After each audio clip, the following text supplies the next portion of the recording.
చెప్పలేదు సో మీకు బిగ్ బాస్లో అవకాశం ఇస్తే వెళ్తారా? వెళ్తారా? వెళ్తే గట్టి పోటీ ఇస్తానని నమ్మకం ఉందా మీకు? సో కళ్యాణ్ తనుజాతో ఎఫర్ పెట్టుకుంటున్నారు అన్నారు. కళ్యాణ్ ఇప్పుడు దూరం పెట్టేసింది. జస్ట్ వాళ్ళ ఫ్రెండ్షిప్ ఉంది, వాళ్ళిద్దరికి అండర్స్టాండింగ్ ఉంది. బయట వాళ్ళు చూసే వాళ్ళకి అలా కనిపిస్తుంది.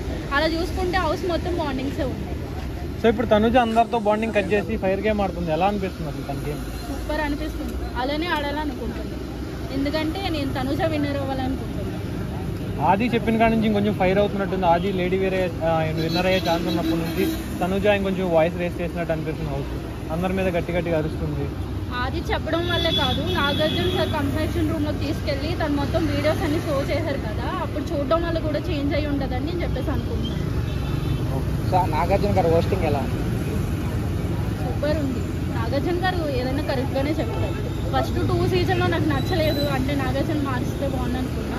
ఇప్పుడైతే బాగుంది. వైల్డ్ కార్డ్ వచ్చారు కదా, వైల్డ్ కార్డ్ వచ్చిన తర్వాత నుంచి గేమ్ ఎలా? వైల్డ్ కార్డ్ వచ్చాకనే బాగుంది.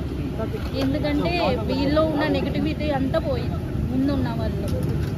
ఆయుష్ గేమ్ ఎలా? ఆయుష వేస్ట్.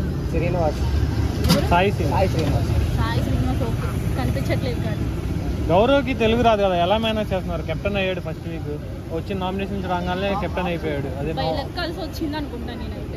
అంటే సుమన్ శెట్టిని కొంచెం నేనే బిగ్ బాస్ అన్నట్టు ఆధిపత్యం చేయాల్సినాడు హౌస్లో.